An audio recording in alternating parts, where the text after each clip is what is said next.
নমস্কাৰ আপোনালোকে চাবলৈ আৰম্ভ কৰিছে আছামিজ ট্ৰেণ্ডিং। আজি 9 এপ্ৰিল আৰু আজি ৰাতিপুৱাৰ কেইবাটাও গুৰুত্বপূৰ্ণ খবৰ আহি পৰিছে আৰু এনেধৰণৰ খবৰসমূহ নিতৌ চাবলৈ চেনেলটো ছাবস্ক্ৰাইব কৰি ভিডিঅ'টোত এটা লাইক কৰি দিব। ৰাতিপুৱাৰ প্ৰথমটো ব্ৰেকিং নিউজ। নিৰ্বাচনক লৈ মাজত মাত্ৰ আৰু কেইটামান ঘণ্টা বাকী আছে। কাইলৈ 9 এপ্ৰিল আৰু কাইলৈ অনুষ্ঠিত হ'ব অসম বিধানসভা নিৰ্বাচনৰ ভোট গ্ৰহণ। কাইলৈৰ দিনটোত নিৰ্ণয় হ'ব বহু কেইগৰাকী প্ৰাৰ্থীৰ ৰাজনৈতিক ভৱিষ্যত। ইতিমধ্যেই ৰাজ্যৰ প্ৰান্তে প্ৰান্তে নিৰ্বাচনক লৈ ব্যাপক প্ৰস্তুতি দেখিবলৈ পোৱা গৈছে নিৰ্বাচনী বিষয়াসকলৰ। আৰু যোৱাকালি আছিল নিৰ্বাচনী প্ৰচাৰ চলোৱাৰ অন্তিম দিন। যোৱাকালিৰ দিনটোত কংগ্ৰেছ বিজেপি উভয়ে ব্যাপক নিৰ্বাচনী প্ৰচাৰ চলাইছে। আপোনাৰ মতে এইবাৰ ২৬ত কোনটো ৰাজনৈতিক দলে চৰকাৰ গঠন কৰিব, কংগ্ৰেছ নে বিজেপি? কমেণ্ট বক্সৰ জৰিয়তে জনাই দিয়ক। বৰাক উপত্যকাত যোৱাকালি এনডিএৰ প্ৰাৰ্থীক হৈ প্ৰচাৰ চলালে কেন্দ্ৰীয় গৃহমন্ত্ৰী অমিত শ্বাহে।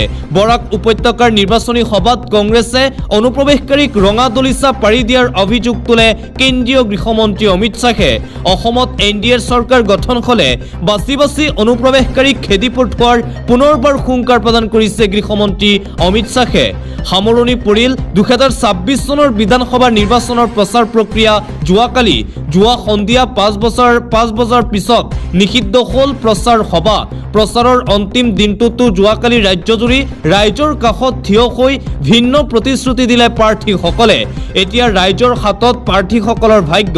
উল্লেখযোগ্য যে এইবাৰৰ নিৰ্বাচনত ৭২২ গৰাকী প্ৰাৰ্থীৰ ভাগ্য নিৰ্ণয় কৰিব ৰাজ্যৰ সৰ্বমুঠ ২,৫০,৫৪,৪৩৩ গৰাকী ভোটাৰে।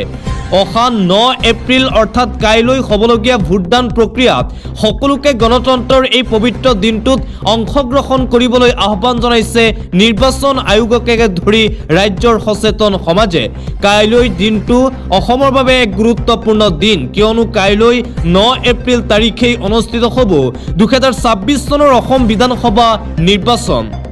আন এটা ব্ৰেকিং নিউজ। সামাজিক মাধ্যমত বিশেষ পোষ্ট প্ৰদেশ কংগ্ৰেছৰ সভাপতি গৌৰৱৰ। বিহাৰৰ পৰা অহা বহুত বাছ অসমৰ বিভিন্ন ঠাইত দেখা পোৱা গৈছে। সামাজিক মাধ্যম যোগে সদৰি কৰিছে গৌৰৱ গগৈয়ে। বিভিন্ন প্ৰতিবেদন আৰু অন্যান্য মাধ্যমত বিহাৰৰ পৰা অহা বহুতো বাছ অসমৰ বিভিন্ন ঠাইত দেখা পোৱা গৈছে বুলি অসমৰ ৰাইজৰ মাজত প্ৰশ্ন উত্থাপন হৈছে। এই সময়ছোৱাত জন সচেতনতা অত্যন্ত গুৰুত্বপূৰ্ণ। বিশেষকৈ ভোটগ্ৰহণ কেন্দ্ৰসমূহৰ ওচৰত কি ঘটি আছে তাৰ ওপৰত সজাগ দৃষ্টি ৰখাটো অত্যন্ত প্ৰয়োজনীয়, কাৰণ নাগৰিকসকল সজাগ থাকিলেহে আমাৰ গণতন্ত্ৰ আটাইতকৈ বেছি শক্তিশালী হৈ থাকিব। শেহতীয়াকৈ সামাজিক মাধ্যমত কিছু ভিডিঅ' ভাইৰেল হৈছিল যে বহিৰাজ্যৰ বাছ আহি আছে অসমলৈ, আৰু তাকে লৈ চৰ্চা আৰম্ভ হৈছিল যে একাংশ ভোটাৰক অনা হৈছে নেকি অসমত ভোট দিবলৈ। আৰু এই চৰ্চাৰ মাজতেই সামাজিক মাধ্যমত বাছ অহাক লৈ নিজৰ প্ৰতিক্ৰিয়া প্ৰকাশ কৰিছে প্ৰদেশ কংগ্ৰেছৰ সভাপতি গৌৰৱ গগৈয়ে। গৌৰৱ গগৈয়ে সকলোকে সজাগ আৰু সচেতন হৈ থাকিবলৈ বিশেষ আহ্বান জনাইছে সামাজিক মাধ্যম যোগে। দিবলৈ চোৱা আন এটা অতিকৈ গুৰুত্বপূৰ্ণ খবৰ। গৌৰৱ গগৈৰ নেতৃত্বতেই চৰকাৰ গঠনৰ হুংকাৰ দি নিৰ্বাচনী প্ৰচাৰৰ অন্ত পেলালে যোৱাকালি লুৰিণজ্যোতি গগৈ আৰু অখিল গগৈয়ে। মুখ্যমন্ত্ৰী হিমন্ত বিশ্ব শৰ্মাই ভৰিৰ তলৰ মাটি খহাৰ উমান পাই হতাশ হৈছে বুলি কটাক্ষ গৌৰৱ গগৈৰ। বিভিন্ন সমষ্টিত প্ৰচাৰ চলাই তিনি গগৈয়ে বিজেপি চৰকাৰ উফৰোৱাৰ হুংকাৰ দিলে। বিপৰীতে বিৰোধী ঐক্যমঞ্চৰ নেতাসকলক আক্ৰমণেৰে নিৰ্বাচনী প্ৰচাৰৰ অন্ত পেলালে ৰাজ্যৰ মুখ্যমন্ত্ৰী হিমন্ত বিশ্ব শৰ্মাই। সংযম হেৰুৱাইছে মুখ্যমন্ত্ৰী হিমন্ত বিশ্ব শৰ্মাই। বিৰোধীৰ অভিযোগৰ প্ৰত্যুত্তৰ দিবলৈ গৈ মুখ্যমন্ত্ৰীয়ে যেন এফালৰ পৰা ফাদিল কৰি গৈছে নিজকে। মুখ্যমন্ত্ৰী হিমন্ত বিশ্ব শৰ্মাৰ শেহতীয়া কথা বতৰা, সাংবাদিক আৰু সংবাদ মাধ্যমৰ প্ৰতি কৰা আচৰণ দেখিলে আপোনাৰো মনতো এটাই প্ৰশ্ন উত্থাপিত হ'ব, আচলতে কি হৈছে মুখ্যমন্ত্ৰীজনৰ? কিয় এই সংযমহীন অস্থিৰ আচৰণ মুখ্যমন্ত্ৰী হিমন্ত বিশ্ব শৰ্মাৰ? এতিয়া মুখ্যমন্ত্ৰী হিমন্ত বিশ্ব শৰ্মাৰ বিৰুদ্ধে সৰব হৈ পৰিছে ৰাজ্যৰ বিৰোধী ৰাজনৈতিক দলসমূহৰ নেতাসকল। পৰৱৰ্তী খবৰ। সম্পত্তিক লৈ গৌৰৱ গগৈ আৰু হিমন্ত বিশ্ব শৰ্মাৰ মাজত তুংগত বাকযুদ্ধ। গীতা ভাগৱতত ধৰি শপত খাবলৈ গৌৰৱ গগৈয়ে প্ৰত্যাহ্বান জনোৱাৰ পাছত সাজু হৈছে মুখ্যমন্ত্ৰী হিমন্ত বিশ্ব শৰ্মা। আজি বৰদোৱালৈ গৌৰৱ গগৈক মাতিলে মুখ্যমন্ত্ৰীয়ে সঁচাকৈয়ে মুখ্যমন্ত্ৰী আৰু গৌৰৱ গগৈয়ে গীতা ভাগৱতত ধৰি শপত খাব নেকি? ইয়াকে লৈ এতিয়া অসমৰ ৰাইজৰ মনত চলিছে ব্যাপক চৰ্চা। পৰৱৰ্তী খবৰ, মৰিয়নি বিধানসভা সমষ্টিৰ অন্তৰ্গত চাহ বাগিচাত বিৰোধী ঐক্যমঞ্চৰ প্ৰাৰ্থী জ্ঞানশ্ৰী বৰাক প্ৰৱেশত বাধা প্ৰদানক লৈ উত্তপ্ত ৰাজনীতি। এই ঘটনাত তীব্ৰ প্ৰতিক্ৰিয়া প্ৰকাশ কৰি ৰাজ্য দলৰ সভাপতি অখিল গগৈয়ে বিধায়ক ৰূপজ্যোতি কৰ্মীক অতি সাম্প্ৰদায়িক ব্যক্তি বুলি মন্তব্য কৰিছে। আনহাতে সেই ঘটনাৰ সৈতে তেওঁৰ কোনো সম্পৰ্ক নাই বুলি দাবী কৰিছে বিধায়ক ৰূপজ্যোতি কৰ্মীয়ে। অন্য এটা খবৰ, কেইদিনমান আগত কংগ্ৰেছ নেতা ৰকিবুল হুছেইনে মোক বিমানত লগ পাই মোক ক'লে কংগ্ৰেছে এইবাৰ সূতা কম্বল ধুতি লুঙি আঁঠুৱাৰ লগতে নতুনকৈ গেঞ্জি আৰু পাইজামা দিব অসমৰ ৰাইজক। এই মন্তব্য কৰিছে ৰাজ্যৰ মুখ্যমন্ত্ৰী হিমন্ত বিশ্ব শৰ্মাই।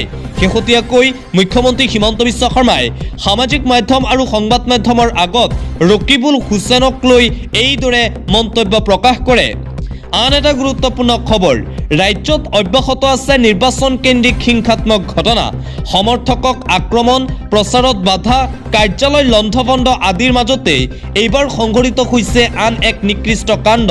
নিৰ্দলীয় প্ৰাৰ্থীক সমৰ্থন জনোৱাৰ বাবেই কলিয়াবৰত পুখুৰীত বিষ দি মথ্য নিধন কৰিলে দুষ্কৃতিকাৰীয়ে। মুঠতে বিধানসভা নিৰ্বাচনক লৈ ক্ৰমান্বয়ে অসমত বৃদ্ধি পাই আছে নিৰ্বাচন কেন্দ্ৰিক হিংসাত্মক ঘটনা। এইবাৰ অলপ ওপৰত গৈ নিৰ্দলীয় প্ৰাৰ্থীৰ পুখুৰীত বিষ ঢালি দিছে একাংশ দুষ্কৃতিকাৰীয়ে। অন্য এটা খবৰ, কুশল দুৱৰীৰ 64টা হত্যাকাণ্ডৰ তালিকা প্ৰকাশ কৰিলে অখিল গগৈয়ে। গুপ্ত হত্যাৰ সন্দৰ্ভত KN শইকীয়াৰ প্ৰতিবেদন, আৰক্ষীৰ থানাত দাখিল হোৱা এজাহাৰ, সেই সময়ত প্ৰকাশিত বাতৰিৰ ভিত্তিত তালিকা প্ৰস্তুত কৰি ৰাজহুৱা কৰিলে বিধায়ক অখিল গগৈয়ে। আলফাত থকাৰ সময়ত আশ্ৰয় দিয়া লোকসকলকে পৰৱৰ্তী সময়ত ধৰ্ষণ, হত্যা, অপহৰণ কৰা কুশল দুৱৰীয়ে ভোট দিয়াসকলৰ লগত কি কৰিব পাৰে ভাবক বুলি শিৱসাগৰবাসীক প্ৰশ্ন কৰিছে বিধায়ক অখিল গগৈয়ে। মুঠতে বিজেপি প্ৰাৰ্থী কুশল দুৱৰীৰ A to Z এতিয়া ফাদিল কৰি আছে ৰাইজৰ দলৰ সভাপতিজনে। আন এটা ব্ৰেকিং নিউজ, হিমন্ত বিশ্ব শৰ্মাৰ দৰে অহংকাৰী আৰু ভ্ৰষ্টাচাৰী মুখ্যমন্ত্ৰী সমগ্ৰ ভাৰততেই নাই। সংস্কৃতিবান অসমবাসীয়ে অভদ্ৰ আৰু অহংকাৰী মুখ্যমন্ত্ৰী কেতিয়াও নিবিচাৰে। সেয়েহে এইবাৰ চৰকাৰ পৰিৱৰ্তন কৰিব অসমবাসীৰ ৰাইজে। এই দাবী নিখিল ভাৰত কংগ্ৰেছ কমিটিৰ অধ্যক্ষ মল্লিকাৰ্জুন খাৰ্গেৰ। গুৱাহাটীৰ হোটেল ভিভাণ্টাত অনুষ্ঠিত সংবাদমেলৰ সময়ত খাৰ্গেৰ দাবী, এইবাৰ নিৰ্বাচনী ৰণ বিজেপি আৰু কংগ্ৰেছৰ মাজত নহয়, এই ৰণ জনতা আৰু বিজেপিৰ মাজতহে। সমান্তৰালকৈ এইবাৰৰ নিৰ্বাচনত 70ৰ পৰা 73খন আসন লাভ কৰি কংগ্ৰেছে অসমত চৰকাৰ গঠন কৰিবলৈ সক্ষম হ'ব বুলিও দাবী AICCৰ সভাপতিজনৰ। AICCৰ সভাপতিজনে ইতিমধ্যে ঘোষণা কৰিছে 26ত এইবাৰ অসমত কংগ্ৰেছৰ চৰকাৰ গঠন হোৱাটো 100% নিশ্চিত।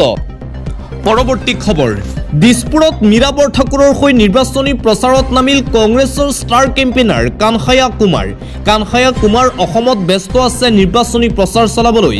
মানৱেন্দ্ৰ শৰ্মা কমপ্লেক্সত উপস্থিত হৈ মুখ্যমন্ত্ৰী হিমন্ত বিশ্ব শৰ্মাৰ বিৰুদ্ধে আক্ৰমণাত্মক হৈ পৰিল কংগ্ৰেছ নেতা কানহায়া কুমাৰ।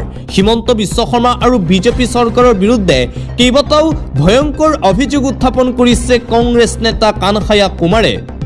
অন্য এটা খবৰ, 26ৰ নিৰ্বাচনৰ প্ৰচাৰ শেষ, ৰাইজে দেখিলে নেতাৰ বাকযুদ্ধ, ৰাইজে দেখিলে ক্ষমতাৰ যুঁজৰ বাবে চলা লেতেৰা ৰাজনীতিও।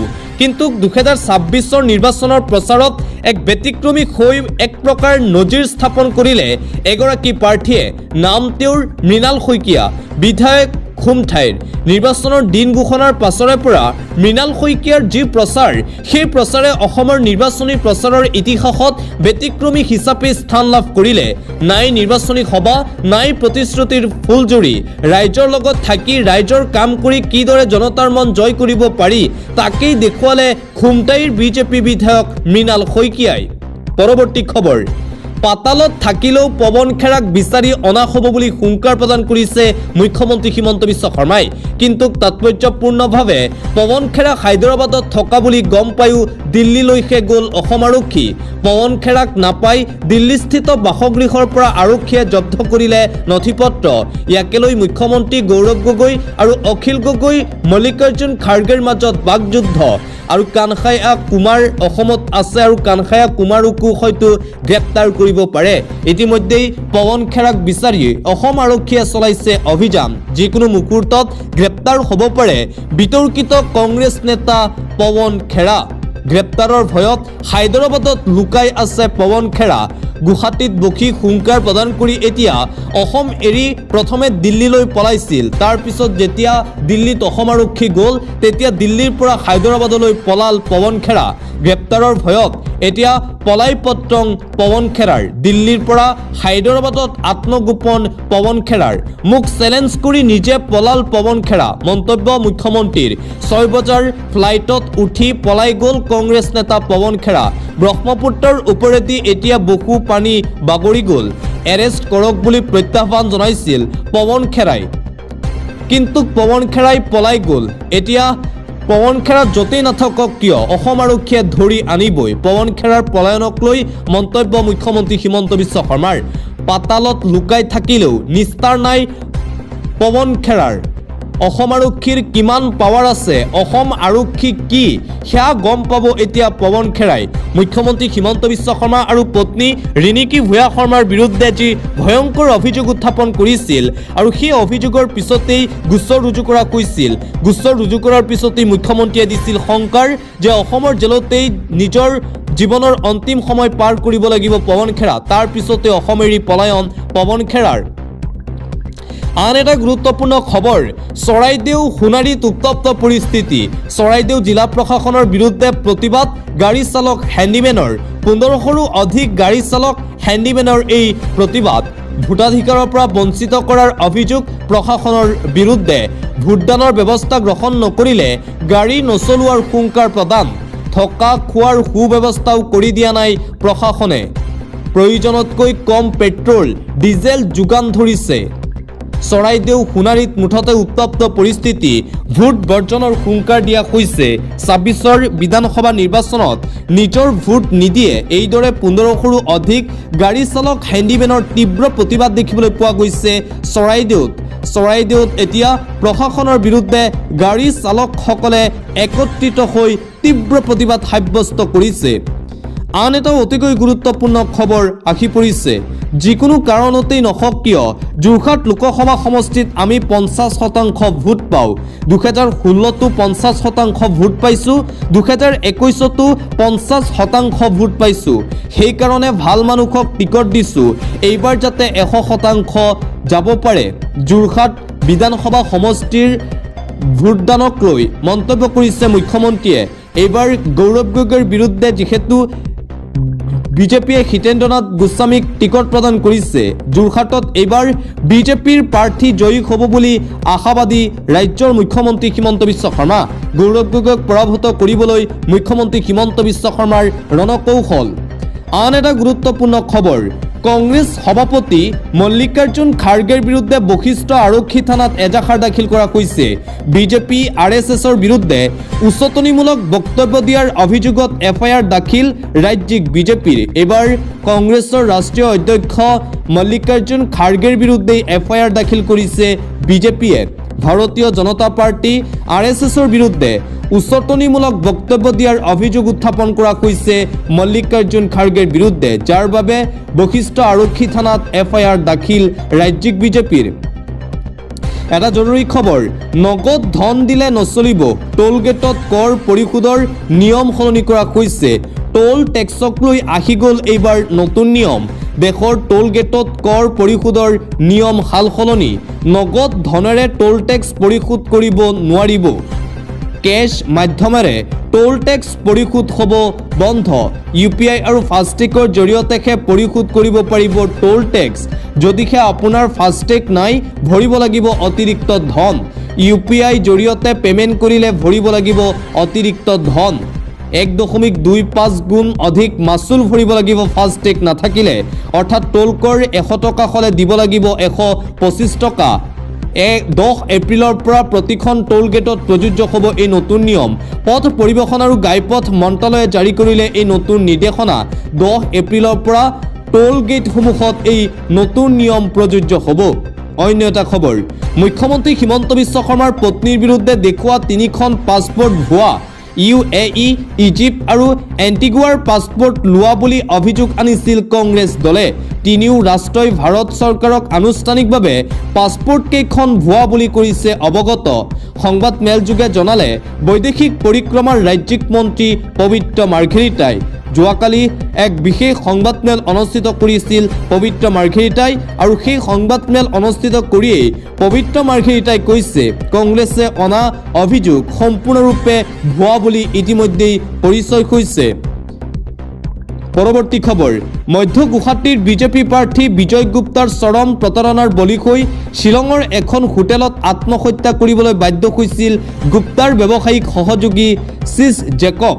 ১.৫ দশক ধৰি গুৱাহাটীত বাস কৰা কেৰালাৰ যুৱক চিজ জেকবৰ ছুইচাইড নোটত উল্লেখ আছিল বিজয় গুপ্তাৰ ক'লা অতীতৰ কাহিনী। কিন্তু ৰহস্যজনক কাৰণত এই গোচৰ এতিয়া আন্ধাৰৰ গহৰত প্ৰতিদিন টাইমত ইতিমধ্যেই সবিস্তাৰে সম্প্ৰচাৰিত হৈছে চিজ জেকবৰ মৰ্মান্তিক আৰু ৰহস্যজনক কাহিনী। প্ৰতিদিন টাইমে সম্প্ৰচাৰ কৰিছিল বাতৰি। এই বাতৰি ভাইৰেল হৈ পৰাৰ পিছতেই কেৰালামৰ পৰা যোগাযোগ চিজ জেকবৰ পিতৃ চিজল জেকবৰ। এইবাৰ চিজল জেকবে আনিছে আন এক বিস্ফোৰক অভিযোগ। ৫ লাখ টকাৰে পৰিয়ালৰ মুখ বন্ধ কৰাৰ চেষ্টা চলাইছিল বিজয় গুপ্তাই। গোচৰ ৰুজু নকৰিবলৈ দিছিল দাবী ধমকি। বিজয় গুপ্তাৰ বিৰুদ্ধে এই গুৰুতৰ অভিযোগ। পৰৱৰ্তী খবৰ, দল বাগৰা বিধায়ক বঞ্চিত হ'ব পেঞ্চনৰ পৰা। দল বাগৰা বিধায়কক লৈ আহি আছে কঠোৰ আইন, দল সলনি কৰিব নোৱাৰিব। উত্থাপন হ'ল বিধানসভাৰ ভাট্টা আইন। এই বিধেয়কখন আইনত পৰিণত হ'লেই নাপাব পেঞ্চন। হিমাচলত দল বাগৰা বিধায়কক লৈ কঠোৰ আইন। মুখ্যমন্ত্ৰী সুখবিন্দৰ সিং সুখে আনিছে এই আইন। দল বাগৰা বিধায়কক দিয়া নহ'ব পেঞ্চন। দল বাগৰা বিধায়কক লৈ আহি আছে এই কঠোৰ আইন। আন্তঃৰাষ্ট্ৰীয় পৰ্যায়ৰ এটা গুৰুত্বপূৰ্ণ খবৰ, পাকিস্তানত লকডাউন। পাকিস্তানত লকডাউন সদৃশ পৰিৱেশৰ সৃষ্টি হৈছে। বেয়াৰ ফালে ডাল খাইছে চুবুৰীয়া ৰাষ্ট্ৰ পাকিস্তানৰ পৰিস্থিতি। মধ্যপ্ৰাচ্যৰ যুদ্ধৰ বাবে ভয়ংকৰ সংকটৰ ফালে পাকিস্তান। উপায়ন্তৰ হৈ পাক চৰকাৰে মিনি লকডাউনৰ সিদ্ধান্ত। শ্বেহবাজ চৰকাৰে স্মাৰ্ট লকডাউন জাৰি কৰাৰ সিদ্ধান্ত লৈছে। পঞ্জাৱ, খাইবাৰ পাখতুনখোৱা, বেলুচিস্তান, ইছলামাবাদ, গিলগিট বাল্টিস্তান, কাশ্মীৰ বজাৰ, শ্বপিং মল সন্ধিয়া ৮ বজাত বন্ধ কৰাৰ সিদ্ধান্ত। পেট্ৰলিয়াম সামগ্ৰীৰ ৰূপায়ণ, শক্তি সংৰক্ষণৰ ক্ষেত্ৰত পদক্ষেপ আৰু মিতব্যয়ী পদক্ষেপৰ সন্দৰ্ভত গুৰুত্বপূৰ্ণ বৈঠক। বেকাৰী, ৰেষ্টুৰেণ্ট, তন্দুৰ নিশা ১০ বজাৰ পাছত বন্ধ কৰিব লাগিব। বিবাহ ভৱন, অন্যান্য বাণিজ্যিক স্থান নিশা ১০ বজাত বন্ধ থাকিব। চিকিৎসালয়, ফাৰ্মাচী খোলাৰ সময়ত নিষেধাজ্ঞাৰ পৰা ৰেহাই দিয়া হৈছে। পাকিস্তানত মিনি লকডাউন ঘোষণা। আন এটা আন্তঃৰাষ্ট্ৰীয় পৰ্যায়ৰ ব্ৰেকিং নিউজ, ইৰাণৰ ৪০,০০০ বছৰ পুৰণি সভ্যতা কৰা হ'ব ধ্বংস। নিশাটোৰ ভিতৰতেই এটা সভ্যতা শেষ কৰাৰ হুংকাৰ ট্ৰাম্পৰ। নিশা ইৰাণ শেষ হৈ যাব বুলি মন্তব্য ডোনাল্ড ট্ৰাম্পৰ। ইৰাণৰ পৰাই সৃষ্টি হৈছিল মধ্যপ্ৰাচ্যৰ কেইবাখনো দেশৰ। এই দেশকেইখনে বহু শক্তিশালী সাম্ৰাজ্যৰ উত্থান পতনৰ সাক্ষী হৈ আছে। ইয়াৰ অতীতত শ শ যুদ্ধ আৰু ৰজাৰ কাহিনীৰে ভৰি আছে, যাক ৰোম আৰু গ্ৰীচেও ধ্বংস কৰিব নোৱাৰিলে।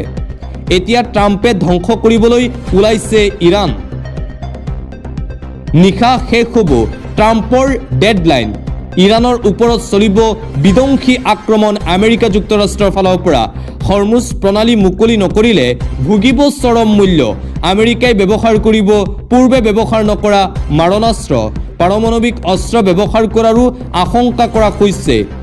ইৰাণৰ প্ৰতিটো আন্তঃগাঁথনি প্ৰকল্পত চলিব ভয়ংকৰ আক্ৰমণ। কাৰখানা, ৰেল লাইন, বিমানবন্দৰ, দলং ধ্বংস কৰিব আমেৰিকা যুক্তৰাষ্ট্ৰই। মুঠতে যুদ্ধ এতিয়াও ভয়ংকৰ পৰিস্থিতিত আছে। বতৰক লৈ এটা গুৰুত্বপূৰ্ণ খবৰ, নলবাৰী, বাক্সাত ধুমুহা, বৰষুণ, শিলাবৃষ্টিৰ তাণ্ডৱলীলা। ৰাজপথত উভালি পৰিল প্ৰকাণ্ড গছ। ধুমুহা, বৰষুণ, শিলাবৃষ্টিৰ ফলত হাহাকাৰ পৰিস্থিতি নলবাৰী, বাক্সাৰ। ব্যাহত হৈ পৰিছে যাতায়াত ব্যৱস্থা, স্তব্ধ হৈ পৰিছে জনজীৱন। নলবাৰী বাক্সাত ধুমুহা বৰষুণৰ শিলাবৃষ্টিৰ তাণ্ডৱ লীলা ইতিমধ্যেই আঞ্চলিক বতৰ বিজ্ঞান কেন্দ্ৰৰ ফালৰ পৰা সতৰ্কবাণী জাৰি কৰা হৈছে বতৰক লৈ সকলোকে সাৱধান আৰু সতৰ্ক হৈ থাকিবলৈ আহ্বান জনোৱা হৈছে ইতিমধ্যেই ৰাজ্যৰ প্ৰান্তে প্ৰান্তে ধুমুহা বৰষুণ আৰু শিলাবৃষ্টিৰ তাণ্ডৱ লীলা আঞ্চলিক বতৰ বিজ্ঞান কেন্দ্ৰই অসমৰ 20খনতকৈও অধিক জিলালৈ